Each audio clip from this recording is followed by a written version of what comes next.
이준석 대표 측은 비대위 전환의 명분과 근거가 모두 없다 이렇게 주장을 하고 있습니다. 그리고 최고위원 두 사람, 여기 보면 김용태, 정미경 두 최고위원은 사퇴 뜻이 없음을 분명히 하고 있습니다.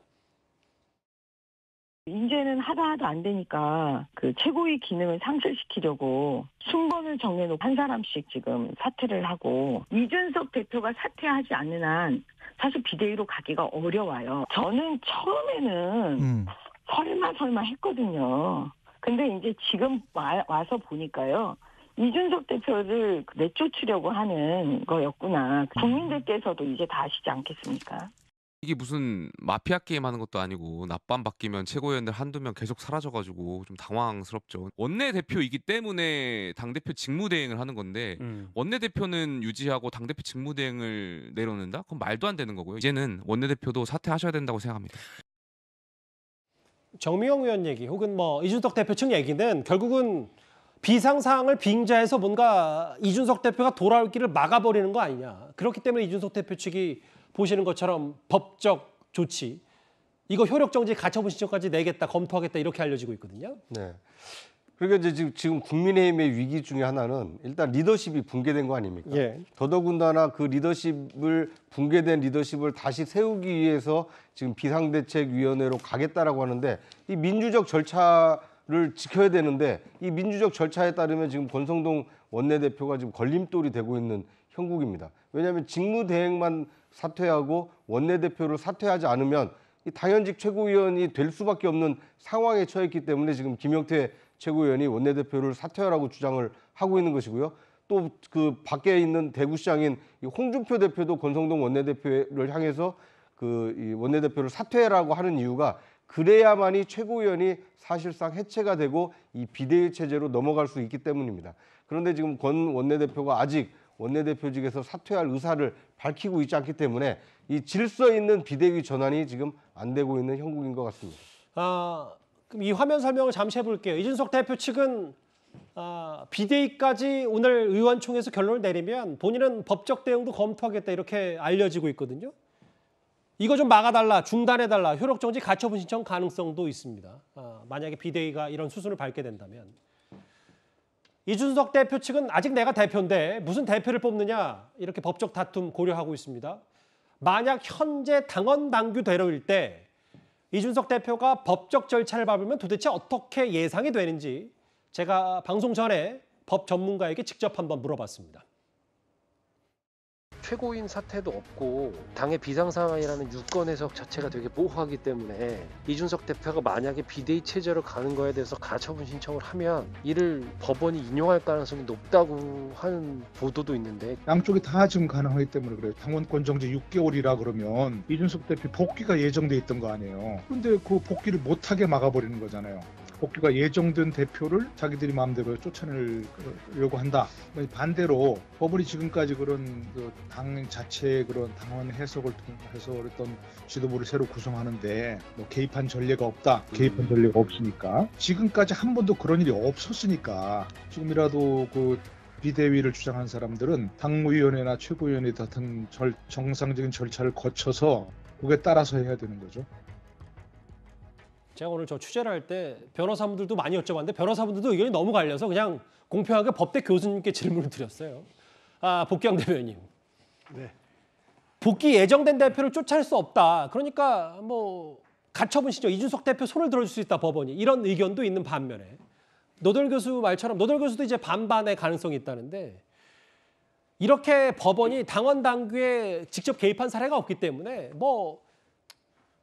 당이 그렇게 판단했다는데 법원이 어떡하겠냐, 이런 얘기들도 좀 심심치 않게 나오고 있어요. 저는 개인적으로 후자일 경우가 더 가능성이 높겠다. 법원이 이준석 대표 손을 들어주지 않을 것이다. 예, 왜냐하면 이게 형식 절차가 완벽하지 않지 않습니까? 민주적 절차라기보다는 형식 절차가 덜 완비가 된 것이죠. 예. 이런 것일 경우에는 자율적 의사결정을 그 집단에서 할 수 있도록 존중해 주는 것. 이것이 일반적인 관례 아니었나 싶고요. 그것이 정치에 대한 존중이기도 합니다. 그런데 이것이 법적인 논란까지 간다라는 것 자체가 정말 우스운 거죠. 엉망진창이죠, 이게. 그리고 아직까지는 이준석 대표가 당대표다라고 하는데 지금 현재는 아니죠. 6개월 후에 복귀가 되면 당 대표의 그 직위를 회복할 수 있을지 모르겠습니다만 지금은 당 대표가 아닌 겁니다. 당원 자격이 없는 거기 때문에 예. 당대표가 아닌 것이죠. 그 속에서 이루어진 판단들을 가지고 왜 6개월 후에 내가 올 건데 그 사이에 내가 돌아올 길을 봉쇄하느냐? 그럼 이제 차기 당대표가 예를 들어서 뽑힌다라고 했을 때 누가 당대표냐라고 그거 가지고도 소송을 할 건지 저는 좀 묻고 싶어요. 그래서 정당이라고 하는 것은 민주주의를 추구하고자 하는 그런 정치 집단에서 이렇게 형식 절차의 부족함을 결국은 형식 절차로 법으로 해결하려고 하는 이런 시도가 우리 국민들이 그 당에 대한 신뢰를 보여줄 수 있겠느냐? 저는 아니라고 생각해요. 그런 것들 때문에 지금 예. 국민의힘에 대한 지지도 떨어지고 대통령 지지도 하락으로 연결되는 것 아닌가 싶습니다. 코미디 그만했으면 좋겠습니다. 예. 이현정 의원님, 네. 이준석 대표가 아마 가장 최근 SNS 중에 가장 격앙된 반응 아니었냐. 왜냐하면 이제 조수진 최고위원이 사퇴 이후에 개 머리를 걸고 개고기를 팔기 시작하는 것 같다. 여기 내용은 안 담겼는데 뭐 그자들이라는 표현까지 뭐 이따 SNS 나올 테지만 그 자들이라는 표현까지 이준석 대표가 썼고 당권의 탐욕에 제정신을 못 차리는 그러니까 민생 서민 경제 거들다 보지 않고 당권과 탐욕의 제정신이 못 차리고 있다 이렇게까지 얘기를 했어요. 글쎄요, 이준석 대표가 대표로 있을 때 얼마나 민생을 챙겼는지 또 뭐 그런 것들을 좀 판단은 논외로 하더라도 어쨌거나 이 당의 분란 자체가 촉발한 지점, 그건 결국 본인의 지금 성상남 문제와 이런 것들 때문에 지금 비롯된 거 아니겠습니까? 그에 대한 당 대표로 책임을 있어야죠. 그리고 아까 이야기했지만 이게 지금 법정 소송하고 이게 뭐 할 경우에 모두 다 공멸입니다, 사실은. 그 다음에는 본인도 존재가 없을 뿐더러 뭐 국민의힘이라는 당 자체가 사실 존립할 수 없는 상황으로 갈 수밖에 없는 거 아니겠습니까? 우리가 선당후사라는 말을 많이 합니다. 보통 정치권에서. 결국은 많은 지지자들과 이 사람들이 결국 이 당을 어떻게 하면 살릴 것인가 바로 그런 고민들을 지금 하고 있는 거 아니겠습니까? 거기에 대한 중의를 모아내는 것이고요. 그래서 사실 법원도 이런 부분에 대해서는 개입하지 않습니다. 왜냐하면 모든 것들을 당헌 당규를 법으로 따지기 시작하면 정치라는 게 그렇지 않지 않습니까? 정치는 결국은 민의, 즉 당원들의 뜻이 뭐냐 이걸 중심으로 움직이는 게 정당이지 않습니까? 뭐 그렇다면 본인이 이게 마음에 안 든다 그러면 본인 나름대로의 정당을 만들면 되는 것이고요. 또 본인 나름대로의 어떤 국민의 심판을 받아서 국회의원 되면 되는 것이고 그런 정책을 행보를 하면 되는 건데 지금 어쨌거나 당과 대통령실이 전체가 다 국민들로부터 신뢰를 받지 있지 못한 상황에서 본인의 저런 데 대한 공격 자체가 과연 앞으로 그 정당의 신뢰, 본인의 정치적 미래 이거에 대한 도움이 될까? 저는 그렇게 좀 부정적으로 보고 있습니다. 글쎄요, 뭐 여러 SNS 통해서 이준석 대표가 겨냥하는 사람은 아마 단 한 사람 장제원 의원인 듯합니다. 근데 장제원 의원도 최근에 일단 말을 아끼면서도 앞으로 있을 비대위 체제에 대해서 꽤 관심을 기울일 수밖에 없을 텐데요. 그동안 있었던 장제원 의원과 여러 국민의힘 인사들의 갈등 저희가 화면으로 엮어봤습니다.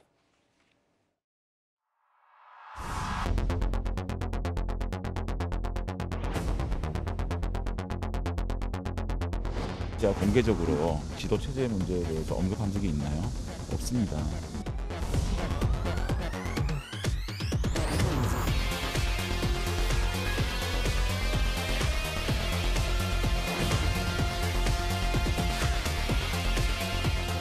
후보와 좀 가까웠다고 하는 이러한 측면에서 자꾸 불협화음 같은 것이 생겨나고 있는데 그거는 앞으로는 실행이 될 거라고 내가 봐요.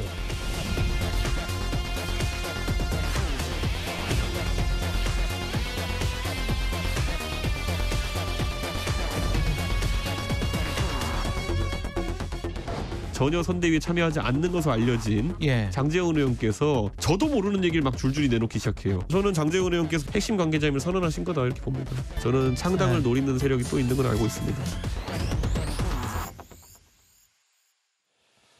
김일철 대표님, 오늘 시사저널 보도를 한번 보니까 장제원과 대립했던 사람들은 줄줄이 줄퇴장하고 있다. 실제 윤핵관은 정말 장제원은 아니냐 이런 뭐 기획 기사까지 쓴 걸로 기억을 하는데 근데 어제 조수진 최고위원이 최고위원 사퇴하면서 최고위원들 뭐 대통령실 뭐 윤핵관들 다 물러나야 된다 이렇게 얘기를 했거든요. 동의를 하십니까?